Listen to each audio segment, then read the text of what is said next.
The sterile beep of the heart monitor was the only sound in the room, a stark contrast to the storm of betrayal about to erupt.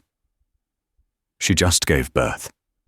She just brought new life into the world, exhausted, vulnerable, but holding her newborn daughter. She waited for her husband's loving embrace. Instead, her mother-in-law walked in, smiling, and handed her a pen. "Sign these," she cooed, "just some hospital formalities." But as her weak hand skimmed the page, she saw the words, "Divorce petition." They were casting her out, penniless and broken in her most vulnerable moment. What they didn't know, the penniless waitress they just discarded, was secretly Josephine Keller, the sole heir to the $90 billion Phoenix Systems empire. The fluorescent lights of room 308 at City General Hospital hummed a low, incessant, maddening tune. Josephine felt it vibrating in her bones, a counter-rhythm to the exhausted, fragile joy thrumming in her chest. Just 6 hours ago, after 22 hours of agonizing labor, she had given birth to her daughter. Lily, a perfect, 7-pound miracle with a tuft of dark hair, currently sleeping in the plastic bassinet beside her bed.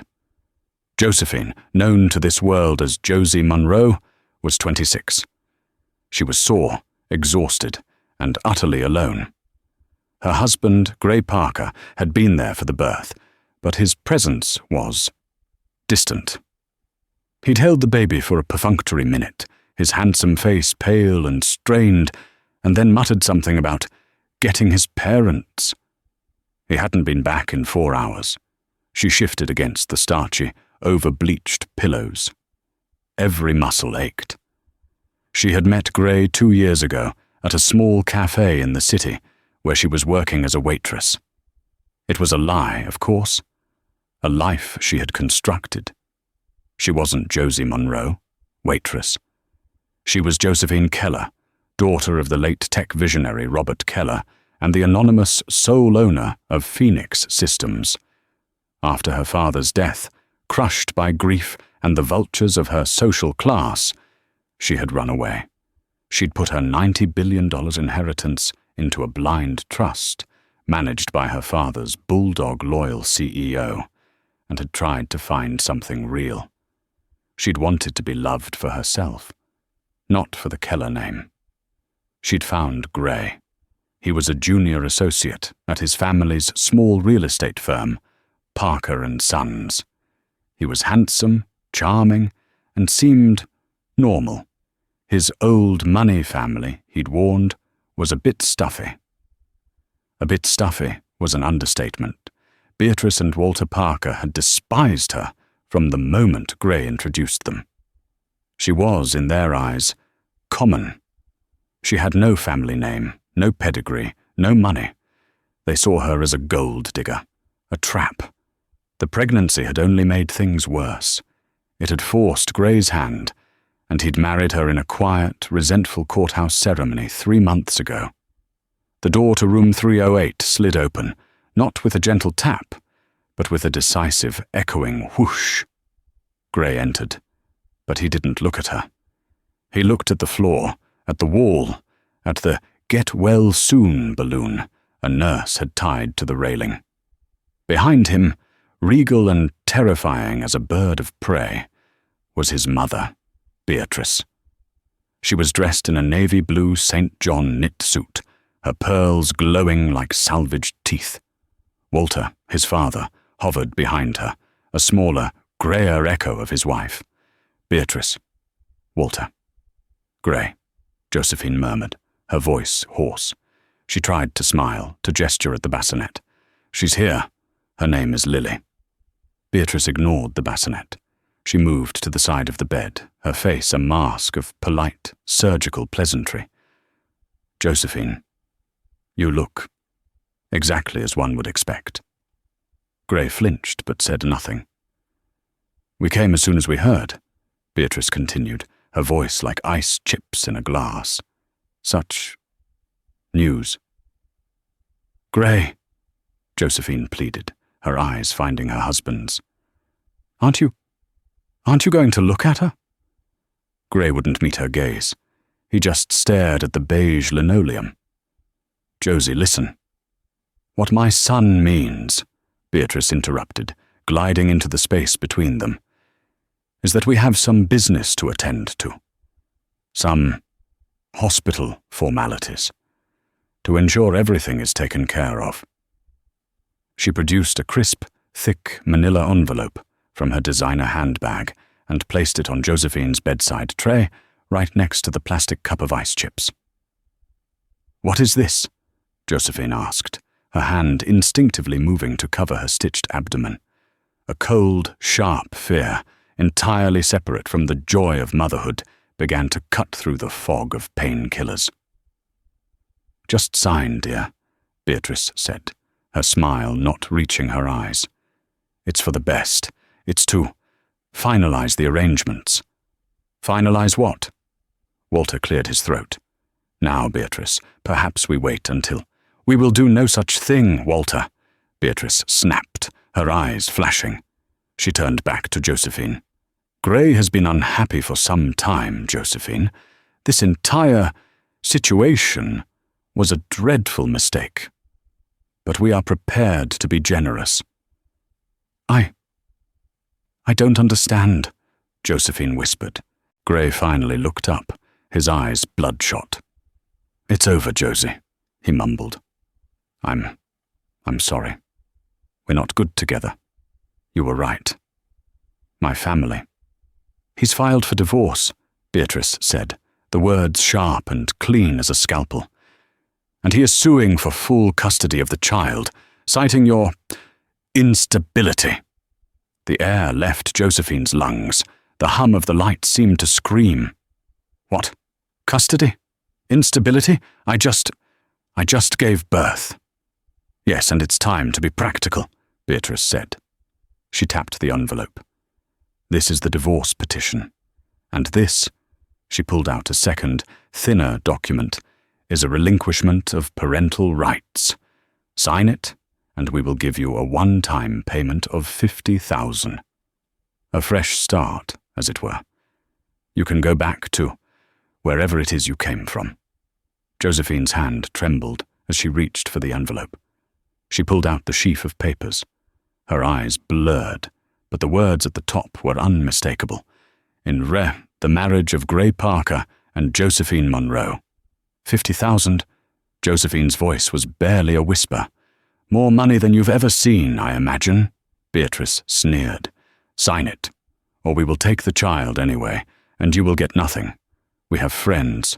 Judges? We will prove you are an unfit mother. A vagrant. It will be easy." Josephine looked from the papers to the sleeping, perfect face of her daughter, then to her husband, the man she thought she loved, the man who was standing, mute as his mother tried to buy his child. "Gray," she whispered, the single word a universe of pain. Gray just shook his head, tears welling in his own eyes. "It's better this way, Josie. I can't fight her. They're right. I'm marrying Genevieve Preston. The families have arranged it. It's just business." Genevieve Preston, the high society friend. Beatrice had been pushing on Gray for years. It all clicked. This wasn't a sudden decision. This was a coup. Josephine stared at the papers. The room was silent, save for the beep of the monitor and Lily's soft, tiny breath. She looked at Beatrice's expectant, cruel face. She looked at Walter's weak, complicit silence. She looked at Gray's pathetic, broken man in a suit performance. A cold, hard, unfamiliar feeling replaced the pain and the fog. It was rage, a deep, Arctic rage that burned away every last trace of Josie Monroe. She picked up the pen.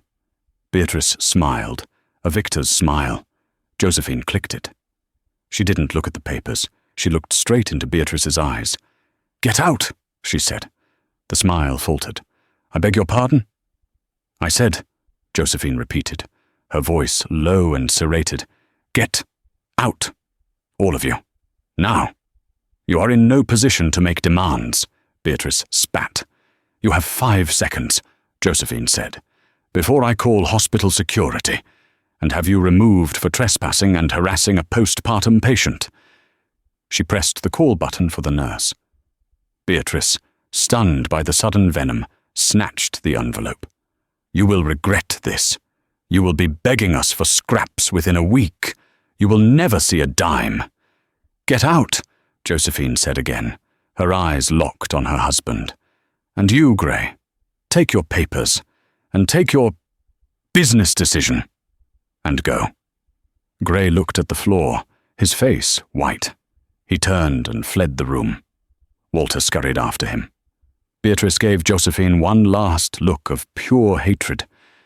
You're nothing. Then she, too, was gone. The door whooshed shut, plunging the room back into silence. The adrenaline faded, and a massive, crushing sob tore through Josephine. She wept, not for her husband, but for her own stupidity.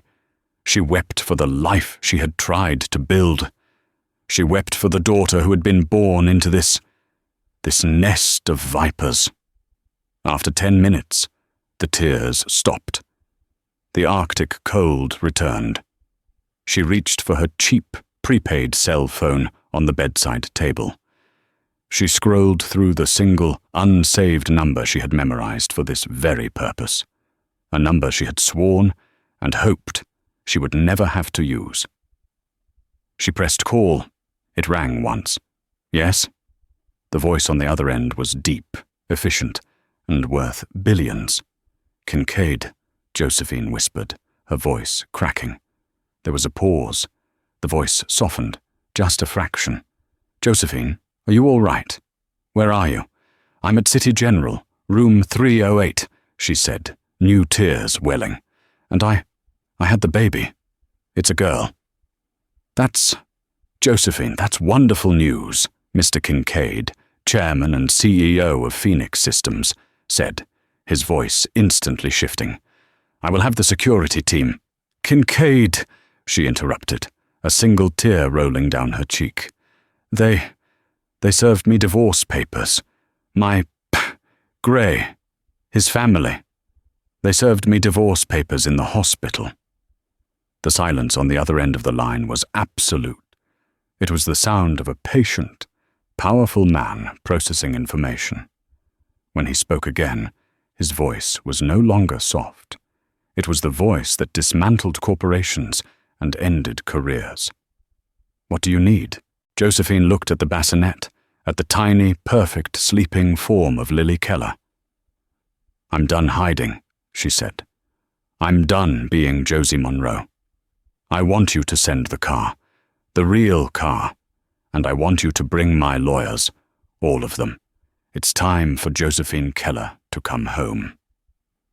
The next hour was a blur of calculated, devastatingly efficient motion, while Josephine held her daughter, rocking her gently and whispering apologies for the world she'd been born into. A silent, powerful machine was turning its gears on the other side of the city. Mr. Kincaid, a man in his late 60s with the sharp mind of a programmer and the instincts of a shark, had hung up the phone and done 3 things. First, he called Mr. Shaw, the head of Josephine's private security detail, a man who had protected her father for 20 years and had been on retainer in a state of agonizing boredom for the last 2. She's at City General, room 308, code Phoenix, full asset deployment, non-negotiable. Second, he called the lead partner at the law firm of Cravath, Swain and Moore, waking him at 5 a.m. David, it's Kincaid. The package is active. Yes. Full-scale offensive. I want a complete asset lock on a Parker & Sons Realty by 9 a.m. And get me everything you can on a Genevieve Preston. Yes, that Preston. No, 9 a.m. is too late. Make it 7. Third, he walked to his own private elevator, which descended not to a garage but to a secure subterranean bay. Get the Maybach ready. he said to his driver, "and alert the penthouse. Ms. Keller is coming home." Back in room 308, Josephine was methodically, calmly, packing her meager belongings, the cheap toiletries, the 2 changes of maternity clothes, the worn-out copy of Pride and Prejudice she read when she was lonely. They all seemed like relics from another woman's life. A nurse, the one who had been so kind during her labor, bustled in. "Oh, honey, you're not trying to leave. Dr. Peters hasn't signed your discharge papers. And, well, your husband and his family. They just left, I heard." Josephine gave her a small, tight smile. My ride is on the way, and I'm discharging myself, against medical advice if I have to. Please, could you just get the forms?" "But Josie, the baby. She needs her 24-hour checks. The baby," Josephine said, her voice firm, "will be seeing her new pediatrician, a specialist, this afternoon." The nurse, taken aback by this sudden steel in the quiet woman's voice, stammered, "Oh, of course. I'll get the AMA forms." Just as the nurse left, the door whooshed open again. This time it wasn't the Parkers. It was 2 men, built like refrigerators, dressed in dark, impeccably tailored suits with earpieces. They didn't look at her. They flanked the door, one inside, one outside. The hallway, she could now hear, was no longer quiet. There was a murmur of subdued, authoritative voices. A 3rd man entered. This was Shaw. He was tall, with a salt and pepper buzz cut and eyes that missed nothing. He nodded at her, a look of profound, paternal relief on his face. "Ms. Keller, it's good to see you." "Hello, Shaw," she said, the name feeling strange and familiar on her tongue. "Mr. Kincaid is en route. The car is on its way to the service entrance. We have a private pediatric team waiting at home," he said, "and a nurse. We'll handle the discharge." They think I'm Josie Monroe," she said, gesturing vaguely. "Ms. Monroe's bill has already been paid, ma'am," Shaw said, "in full by an anonymous benefactor. The hospital administration is currently accommodating our request for an immediate and quiet discharge. They believe you are a high-profile politician's relative. We've found it's best to let them fill in the blanks." He gestured to the bassinet. This is Lily," Josephine said, her voice softening. Shaw allowed himself a small, rare smile. "She's beautiful, ma'am. Looks like her grandfather." He nodded to one of his men. "Let's get the go bag." The man produced a soft, cashmere-lined infant carrier that likely cost more than Josephine's last 6 months' rent. Gently, with surprising tenderness, Shaw transferred the sleeping baby from the plastic bassinet to the carrier. "We'll take her down first. We have the elevator locked. You'll follow with the nurse 2 minutes later. Standard protocol." "Shaw," Josephine said, stopping him. "Thank you. It's my job, ma'am," he said. "Welcome back." They left. The room was empty. Josephine took a deep breath. She was Josie Monroe for just a few moments more. She signed the AMA forms when the flustered nurse returned, bundled her few possessions into a plastic hospital bag, and put on the worn-out sneakers she'd arrived in. She walked out of room 308. The hallway was clear, save for Shaw's other man, who simply nodded and pointed her toward the service elevator. She stepped inside. It was not a hospital elevator. It was clean, smelled of lemon and steel, and was being operated by another of Shaw's team. The doors opened onto a subterranean garage, not the public one. The air was cool and smelled of concrete and expensive exhaust.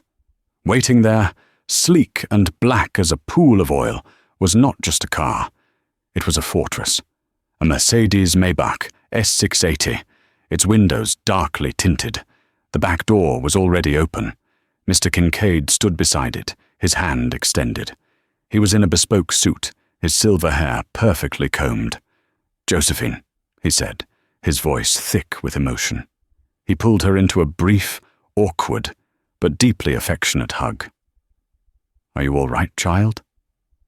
"I am now, Kincaid," she whispered, and for the first time in 2 years, she let herself lean on someone. "Good. Get in. The world, it seems, has a great deal to catch up on." She slid onto the buttery, soft, cream-colored leather.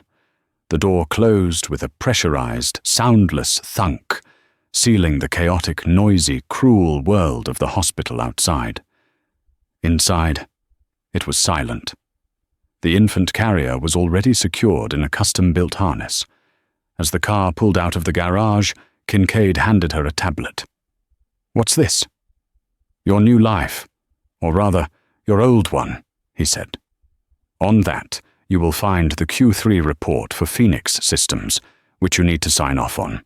You'll also find the preliminary lawsuit against Parker and Sons, which our team filed at 6:15 a.m. So fast." "We're very efficient," Kincaid said dryly. "The charges are comprehensive. We've already discovered that Gray Parker used your Josie Monroe identity, an identity we built for you with a clean credit history, to co-sign for a business loan he was otherwise unqualified for. A loan for $250,000. He forged your signature." Josephine felt a hot flash of anger. He what?" "He did it 2 months ago," Kincaid said, "to cover margin calls on a bad property speculation. The loan, by the way, was from a bank, Meridian Trust, that happens to be one of our largest corporate clients. They were very interested to learn that the wife of a minor real estate developer was, in fact, the owner of Phoenix Systems." "What does that mean?" "It means," Kincaid said, "that by 9 a.m., every line of credit the Parker family has will be frozen, pending a full fraud investigation." The car emerged into the bright morning light. Josephine, for the first time, looked at her reflection in the tinted window. The pale, tired face of Josie Monroe was gone. Staring back at her was a woman she barely recognized, a woman with cold, angry eyes, the face of Josephine Keller. "And Genevieve Preston?" she asked. "Ah, yes, the suitable match." Kincaid tapped his own tablet. "The Prestons are old money, so old, in fact, that it's nearly all gone. They have the name, but the coffers are empty. The proposed merger with the Parkers wasn't a merger at all. It was 2 drowning people clinging to each other. They've been quietly leveraging their family estate in the Hamptons for years. The bank holding that note. Also us." Josephine stared. "You own everything." "Your father believed in vertical integration," Kincaid said, "and in buying banks. Now, what is the first order of business?" Josephine looked at the tablet. She saw the lawsuit. She saw the Q3 report. Then she looked at the sleeping face of her daughter, Lily. "First," she said, "I want to see the penthouse. I want to give Lily her first bath. I want to meet her nanny. And then," she said, her voice dropping, "I want you to arrange a board meeting, and I want you to buy the building that Parker and Sons operates out of. And then I want you to evict them." Kincaid allowed himself the barest hint of a smile. "As you wish, Miss Keller. As you wish." The Parker ancestral home in Greenwich, Connecticut, was a sprawling 8,000-square-foot Georgian mansion that was, in reality, a financial house of cards. Its grand, columned facade was a convincing performance. But behind the scenes, the paint was peeling, and the foundations were rotten. Beatrice Parker, however, was a born performer. She swept into the grand foyer, ripping her leather gloves off, her face flushed with victory. "Walter, Gray, in the study now." Walter scurried in, already loosening his tie. Gray shuffled in behind him, his shoulders slumped, his face the color of ash. He'd been silent the entire tense drive home from the hospital. "Well," Beatrice announced, pouring herself a large, steadying brandy. "That's settled." "Beatrice, I must say," Walter began, wringing his hands, Your approach was unnecessarily brutal." "In the hospital? Nonsense," Beatrice snapped. "It was surgical. You must cut cleanly, Walter.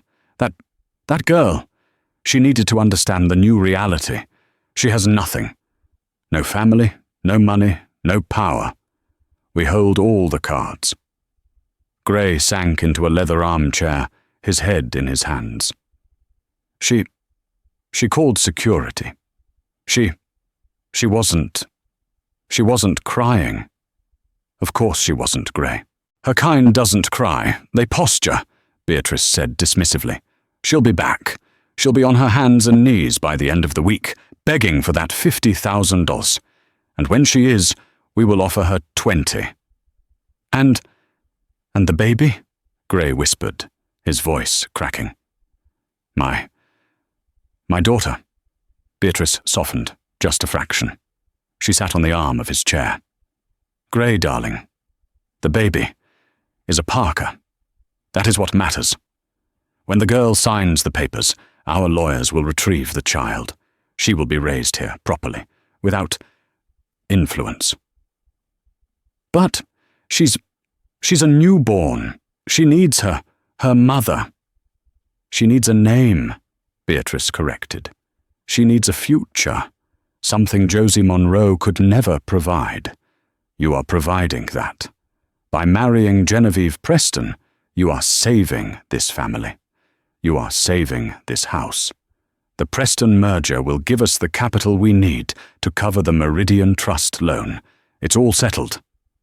"The loan," Gray muttered, a new sick feeling rising in his throat.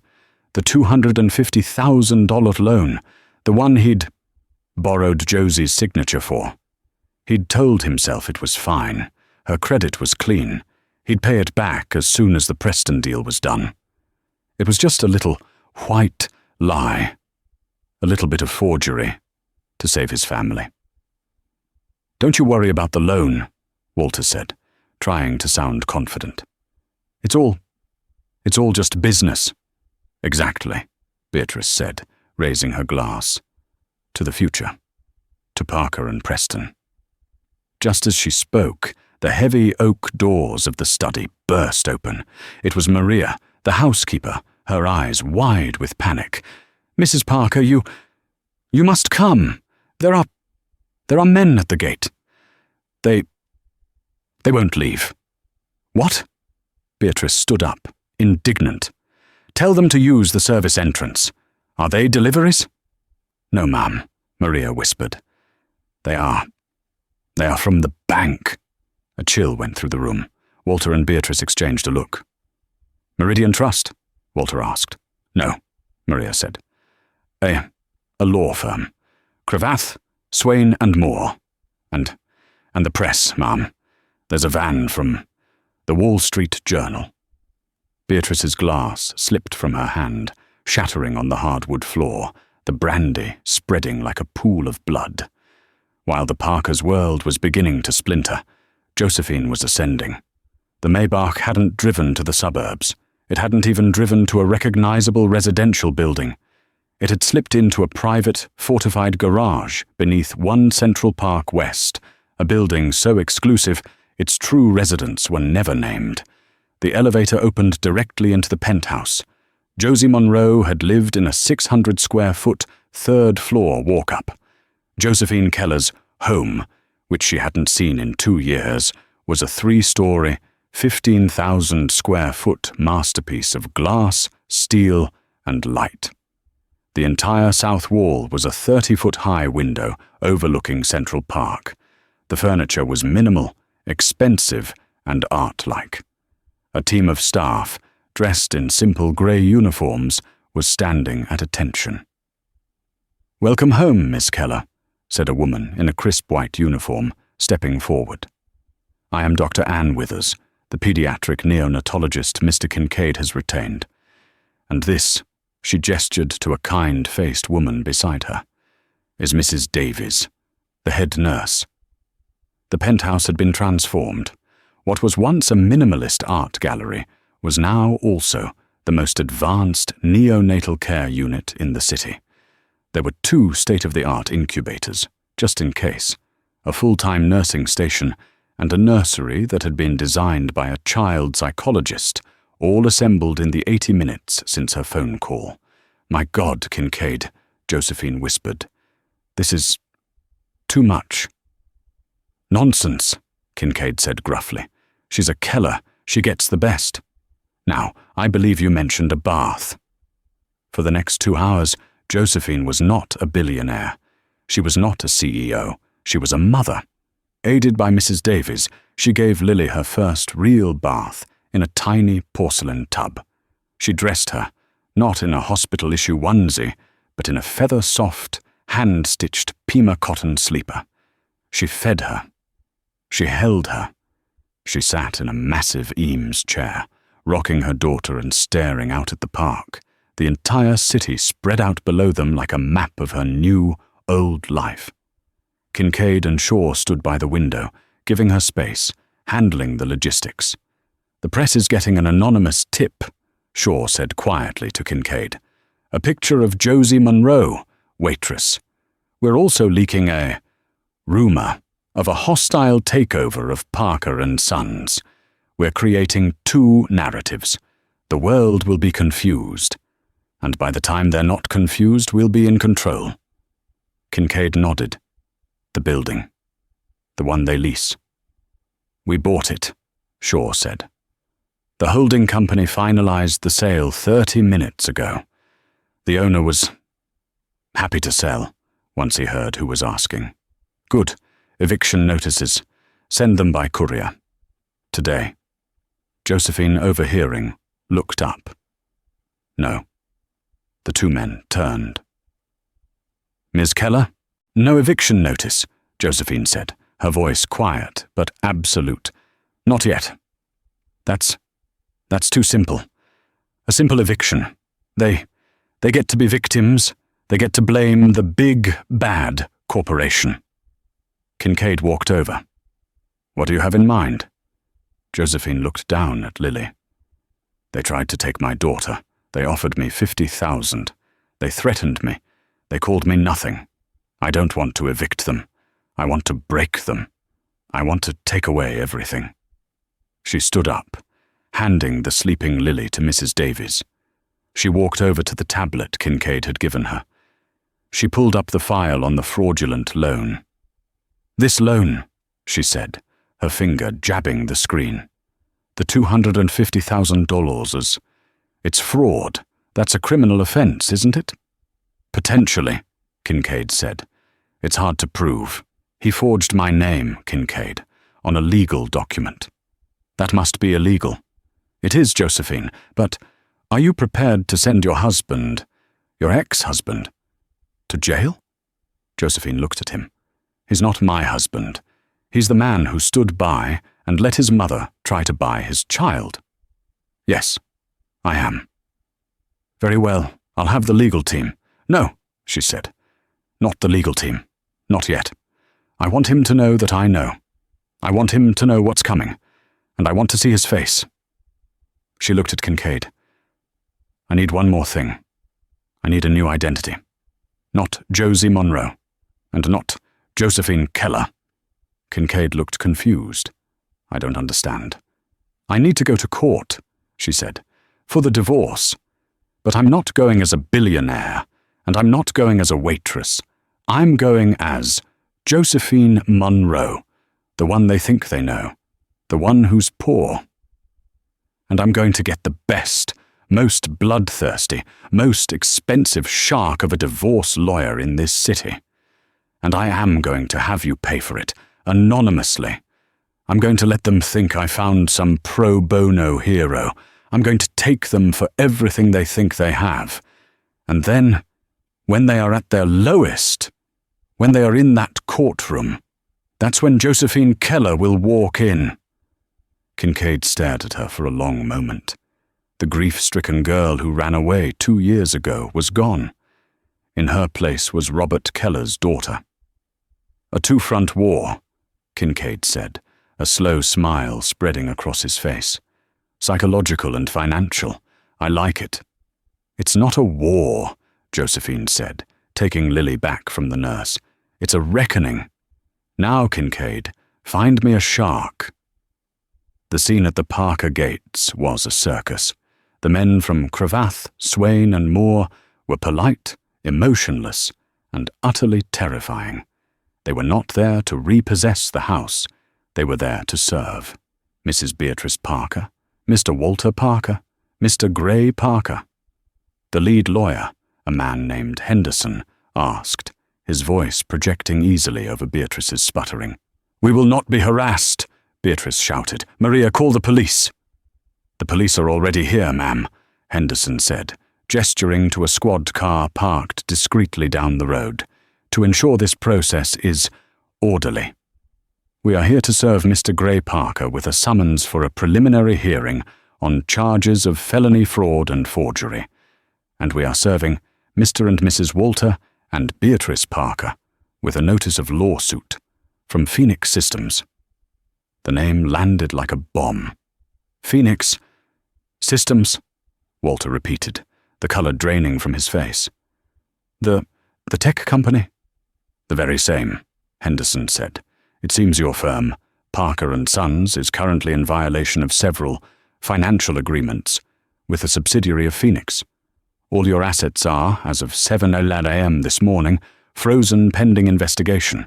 Your credit lines are cut. Your bank accounts are empty." That's impossible," Beatrice shrieked. "We don't do business with Phoenix Systems." "You do now," Henderson said. He handed the thick packets of paper to Gray, who took them with a numb, trembling hand.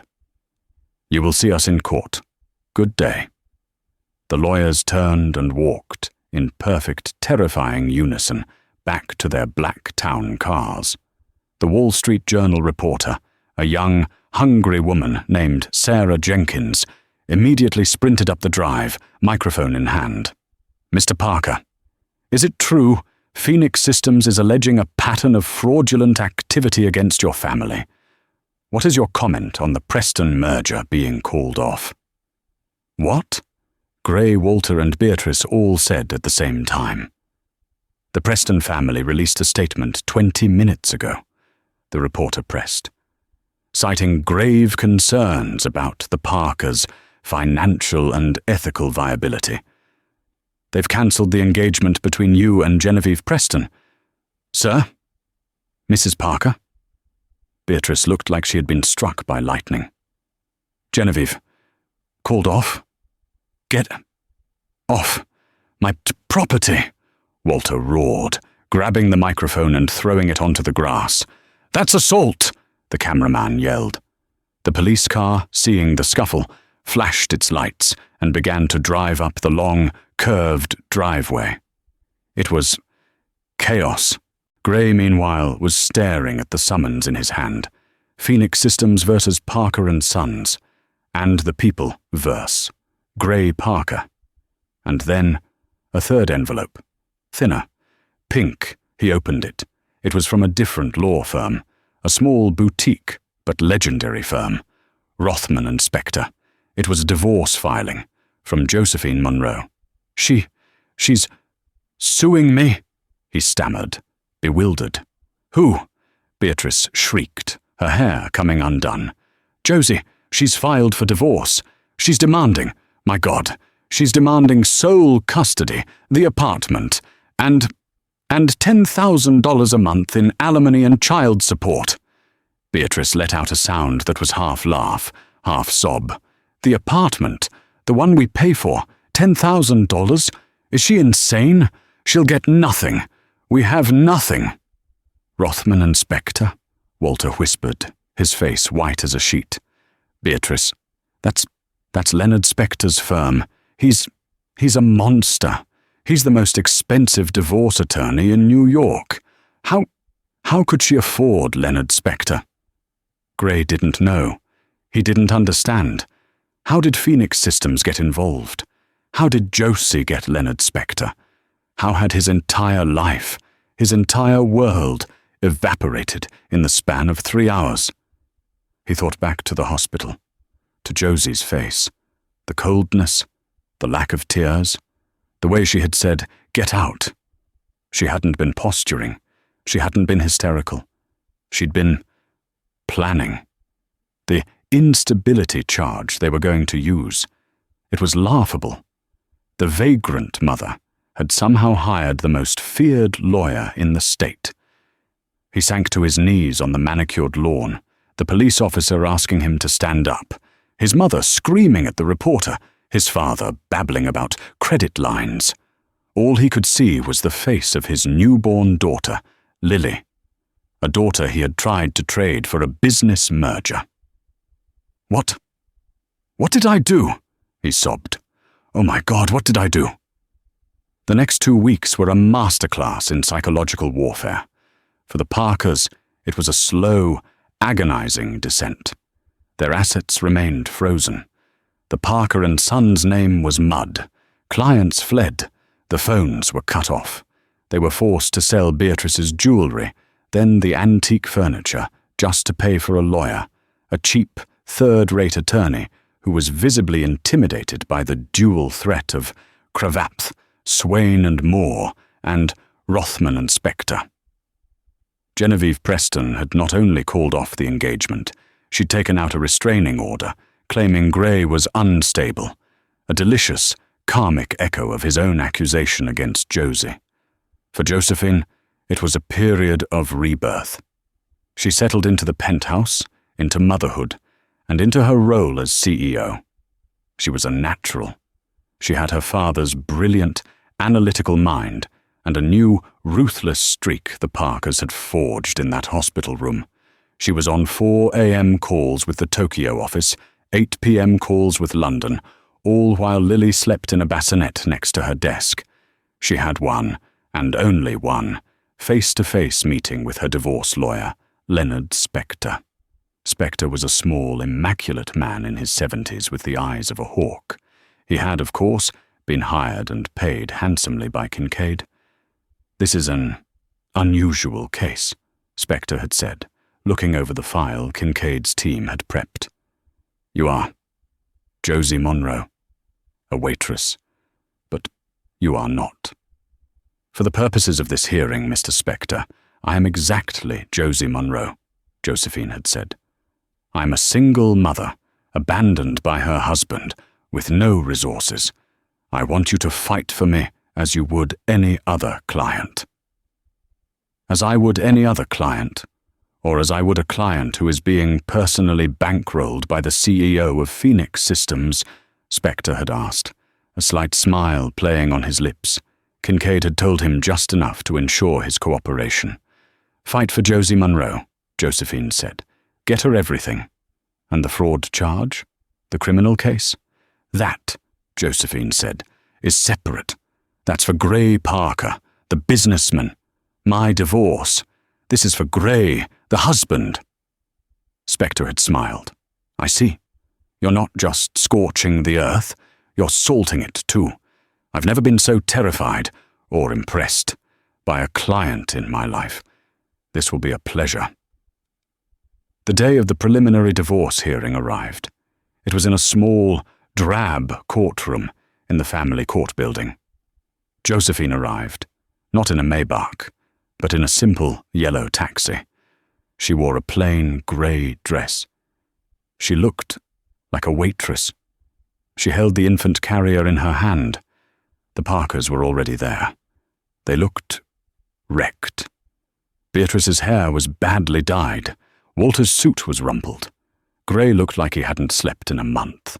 They were huddled with their cheap lawyer, Mr. Blevins.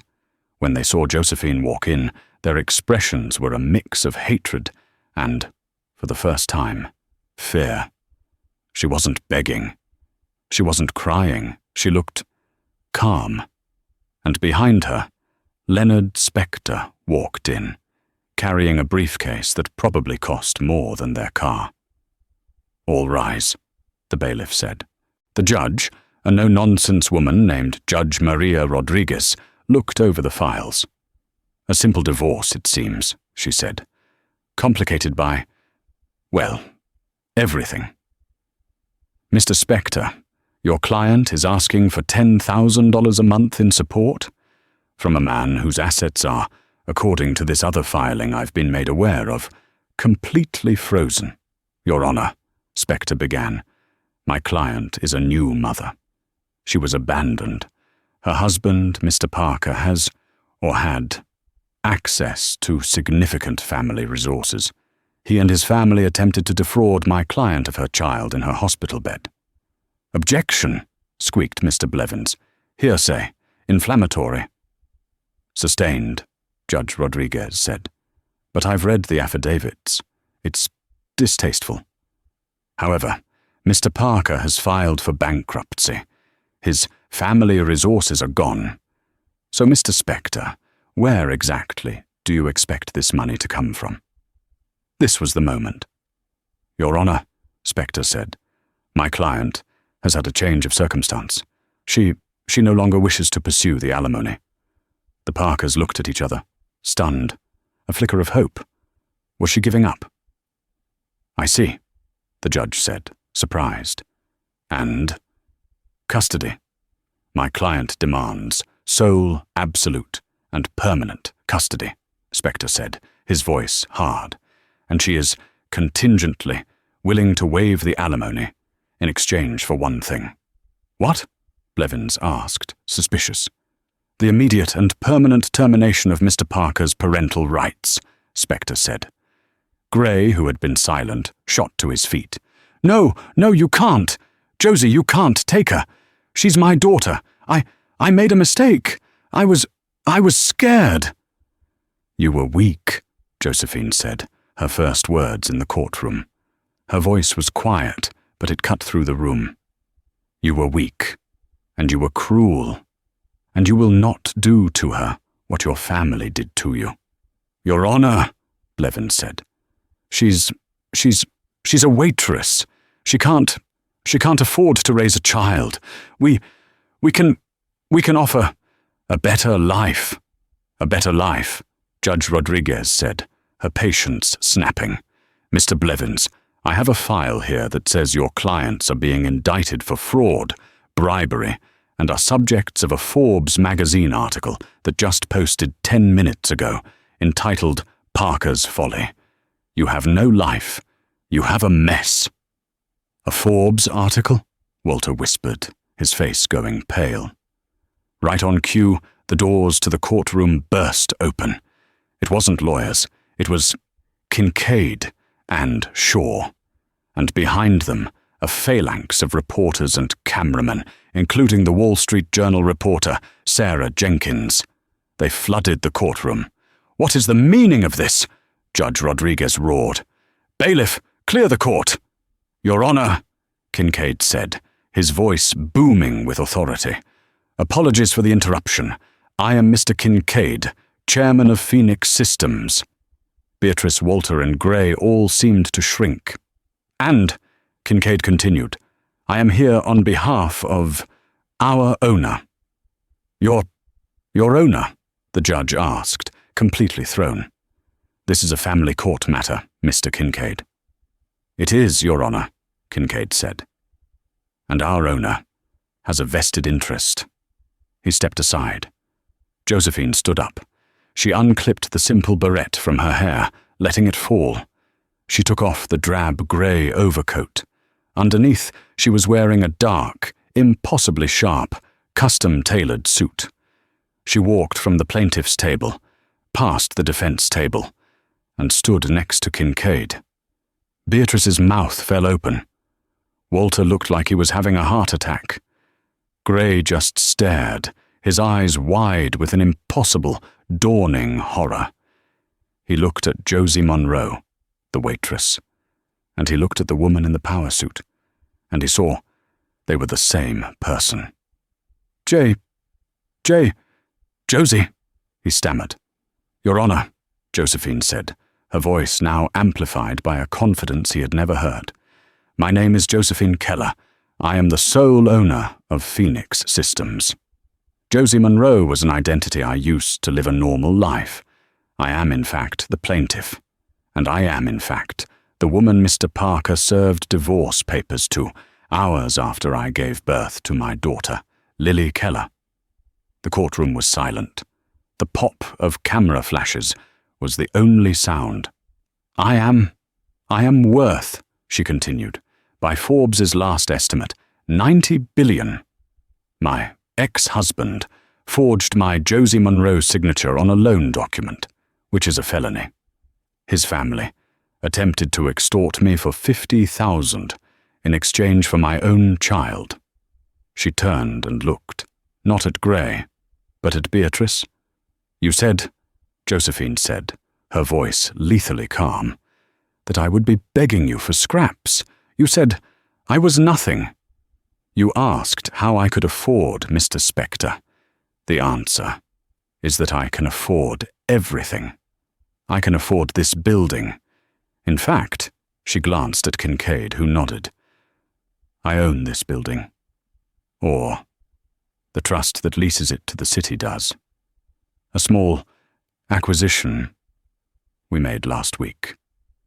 Beatrice made a small, choking sound. Josephine turned to the judge.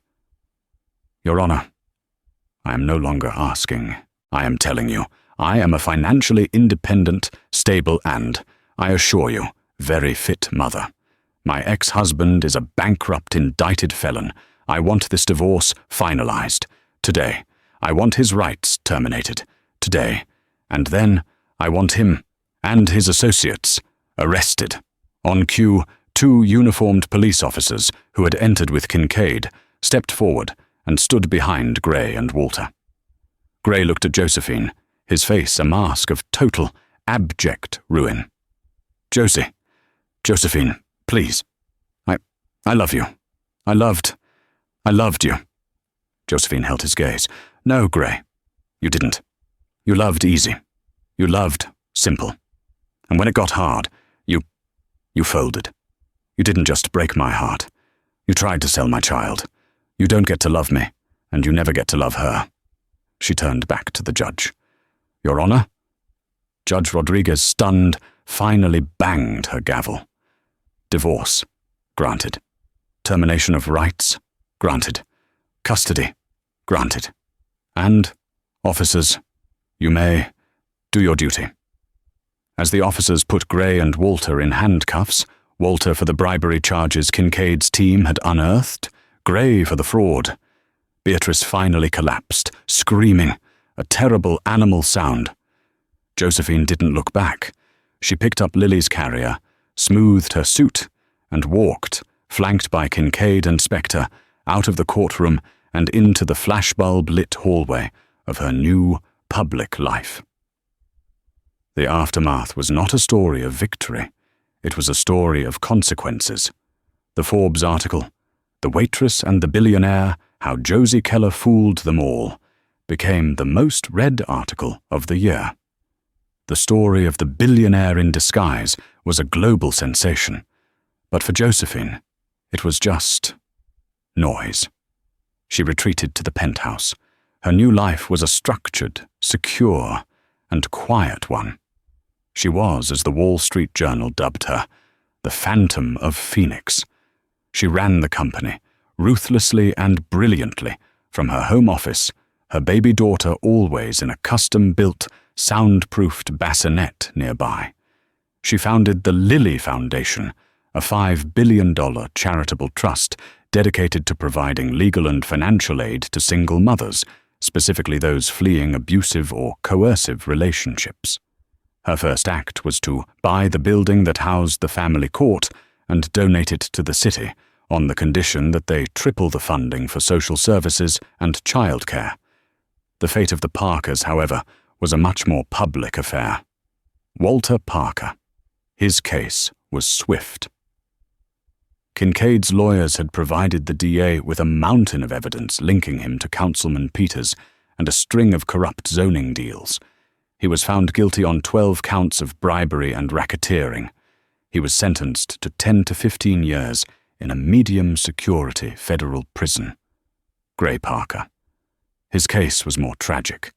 The forgery charge was ironclad. His cheap lawyer, Blevins, had been replaced by a public defender. He pled guilty, hoping for leniency. He wept on the stand, talking about his mother's pressure and his love for Josie. The judge, seeing the forgery against a postpartum wife, was unmoved. He was sentenced to 2 years in a minimum security prison. He would be out in 18 months. But he was a convicted felon. His name, the only thing he'd ever really had, was worthless. Beatrice Parker. This perhaps was the most profound justice. She was not charged with a crime. Her sins were of a different nature. But she lost everything. The house was seized by the banks, which were ultimately owned by Phoenix subsidiaries. Her friends abandoned her. Her husband was in prison. Her son was in prison. She had no money, no home, and no social standing. The press followed her. She was seen first trying to get a job at Sotheby's, where she was laughed out of the building.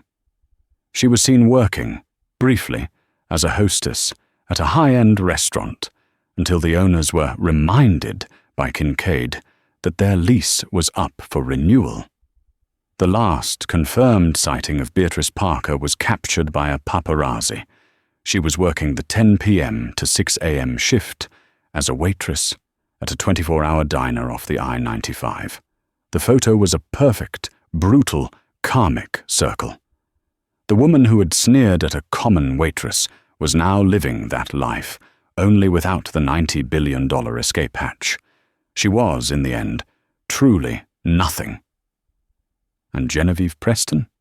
Her family, humiliated, sold their leveraged Hamptons estate to a Phoenix holding company at a deep discount and moved to Switzerland, disappearing from polite society forever. 1 year later, Josephine stood on the balcony of her penthouse. Lily, now a bright, babbling toddler, was on her hip, pointing at the lights of the city. Kincaid walked up, holding a single bound document. "It's done," he said. "What's done?" Josephine asked, kissing Lily's head. "Parker and Sons Realty. The bankruptcy is finalized. The name is dissolved. The assets are, well, our assets now. It's officially over. They are gone." Josephine nodded, looking out at the city. She felt nothing. No joy, no triumph. Just quiet. "And," Kincaid said, "Gray Parker was released this morning for good behavior." Josephine's hand tightened on the railing. "Where is he?"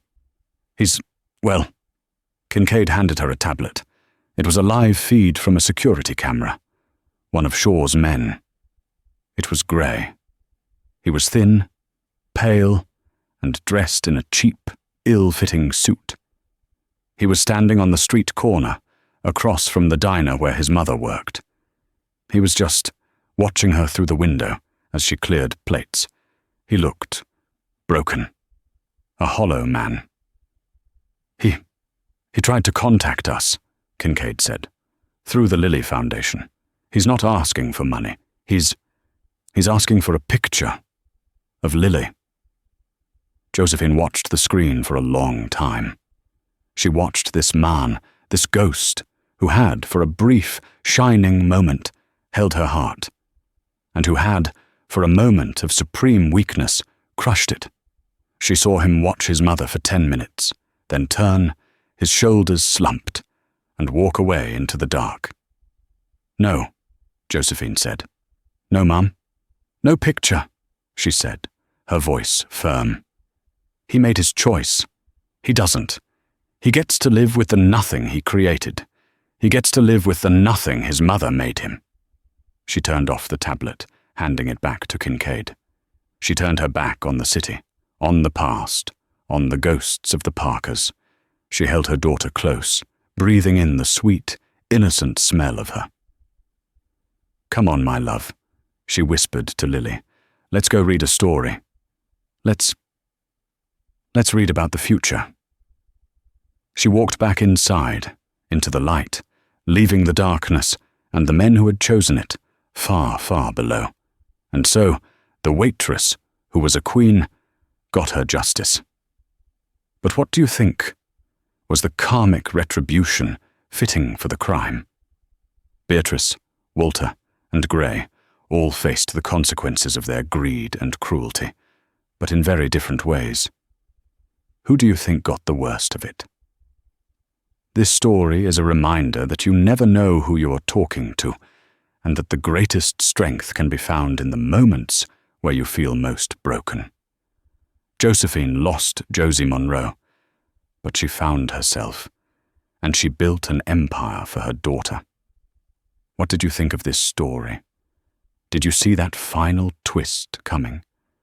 If you loved this drama, and you want more stories of justice, revenge, and secret billionaires, then I need you to be part of this.